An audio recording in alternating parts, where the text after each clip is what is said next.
Kita mulai tokoh ini. Saya tidak tahu kesan yang muncul di kepalamu apa tentang beliau Nasruddin Hoja. Tokoh ini yang jelas, yang pertama menyuruh kita hidupnya tidak tegang. Berhikmah iya, berfilsafat iya, mendalam secara makna iya, tapi santai saja, sambil senyum, sambil tertawa. Kalau kamu tidak percaya, Nabi itu sering tertawa. Di banyak hadis, bahkan ada beberapa hadis yang menyebut Allah pun tertawa. Lah kok manusia tidak bisa ketawa?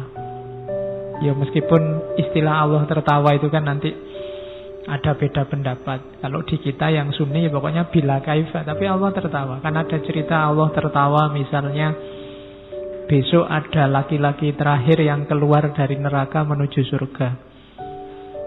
Mungkin dia lihat surga dari jauh terus tertarik. Ya Allah, mbok aku dekat saja sama surga sudah senang. Ya sudah mendekat. Ya Allah, saya nggak masuk juga tidak apa-apa, nongkrong di depannya aja senang. Ya sudah, silahkan nongkrong. Ya Allah, kok enak ya di dalam surga, mbok saya masuk di pinggir-pinggir juga tidak apa-apa. Ya monggo masuk itu. Dan Allah ketawa lihat orang ini. Lu Allah aja ketawa. Ada ceritanya, ada hadisnya. Apalagi Nabi banyak. Nabi itu wajahnya saja dilihat menyenangkan. Kalau dalam bahasa hadis, Nabi itu profilnya basam. Basam itu orang lihatnya seolah-olah Nabi itu senyum terus. Dilihatnya itu enak.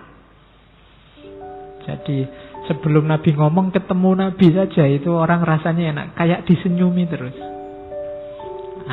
Kalau kalian kan mungkin ada di antara kita yang kebalikannya malahan. Nonton wajah itu pengen muntah. Ada yang gitu, nesunan, ngamuan, itu kan tidak enak. Kalau Nabi basam. Oke, kepada siapa saja. Makanya orang Islam harus bisa ketawa. Jangan ngamuk terus. Saya ngutip sedikit itu sebenarnya ada di pengantarnya Nasruddin Hoja. Saya lupa profesor yang nulis, tapi itu diambil dari kitabnya Abu Hayyan At-Tauhidi, Al-Bashair wa Dakhair. Jangan engkau jauhkan dirimu dari mendengar sesuatu tentang kejadian sederhana yang lucu-lucu. Jadi kalian nonton yang lucu-lucu tidak apa-apa, nonton komedi tidak apa-apa. Sebab termasuk juga yang lucu-lucu dalam hidupmu. Hidupmu itu lucu, banyak yang lucu. Cuma kamu membacanya terlalu serius. Sebab bila engkau tidak mau memperhatikannya, pemahamanmu akan picik dan watakmu menjadi kurang tanggap. Kalau kamu tidak bisa menangkap betapa lucunya hidupmu, katanya Abu Hayyan, kamu kurang peka terhadap hidupmu. Hidupmu itu lucu, ngapain kamu stres? Ngapain kamu sumpek? Itu lucu. Tidak lulus-lulus ujian, lucu. Ya kan? Kemudian apalah diputus pacar, jane ya lucu. Wong masih pacar aja diputus, kamu kok nangis sampai segitunya. Malah enak kamu bisa nyari lagi, nambah pengalaman. Kalau kamu nangis itu jane ya lucu. Banyak yang lucu-lucu dalam, apalagi coba kamu baca peristiwa-peristiwa politik hari ini, itu jadi lucu. Cuma barang lucu itu kamu kok ketemu malah marah. Harusnya kan ketawa. Tapi hari ini orang membacanya jadi marah-marah.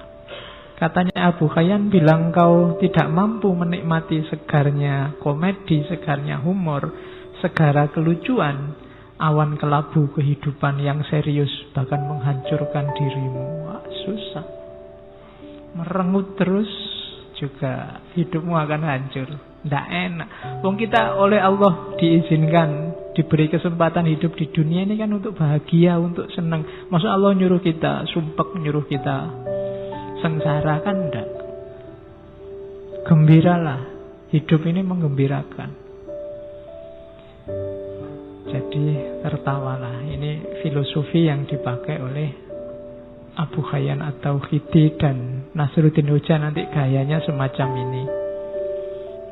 Makanya saya sebut Muslim alternatif. Sekarang citranya Islam itu citra kebanyakan citra keras. Ya meskipun itu salah, tapi ada indikator-indikator yang membuat orang menyimpulkan itu. Mari kita akhiri itu, tampilkan wajah Islam yang melahirkan tawa, melahirkan senyum. Kadang-kadang ada orang bikin komedi, bikin humor, kamunya serius. Betul. Jadinya nggak jadi ketawa, malah marah. Akhirnya orang takut lagi ngomong yang lucu-lucu. Akhirnya ngomongnya serius terus. Akhirnya wajahnya kayak kalian ini kelihatan cepet tua kabeh. Antara wajah sama umur berbanding terbalik. Jadi ketawalah, senyumlah. Hidup ini indah, hidup ini nyaman. Kalau ada masalah itu sebenarnya kelucuan dalam hidupmu. Ketawain saja. Betapa lucunya dirimu. Nah, itu lebih nyaman. Itu rumus dari Nasruddin. Dan Sufi juga, Nasruddin ini seorang Sufi juga banyak memfungsikan humor. Coba dilihat para Sufi, coba dilihat para ulama besar, itu kan hidupnya serba senyum, banyak humornya. Ulama-ulama yang ilmunya sudah tuntas, itu kalau ngomong kan enak didengarkan, dan kadang-kadang ya dagelan-dagelannya banyak, membuat kita tertawa, membuat kita tersenyum. Ini orang yang sudah luas sehingga bisa menerima apapun. Kemampuan menertawakan hidup itu tidak sembarangan. Wong Quran sendiri sudah ngasih isyarat kamu, innamal hayatud dunya lahwun wa laibun. Kehidupan dunia itu hanya sendaguro. Sendaguro itu kan harusnya melahirkan ketawa.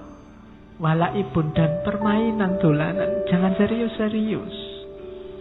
Kan sudah dibilang gitu. Cuma kita tertipu. Wong ini cuma sendaguro kok kita serius. Sampai tawuran, sampai pukul-pukulan, bunuh-bunuhan. Salah rumus berarti hidup kita. Ayo pakai rumus yang benar. Kalau permainan, ya posisikan sebagai permainan. Kalau sendagurau, posisikan sebagai sendagurau. Bahkan dalam dunia sufi, humor ini ternyata perannya banyak, mainnya banyak.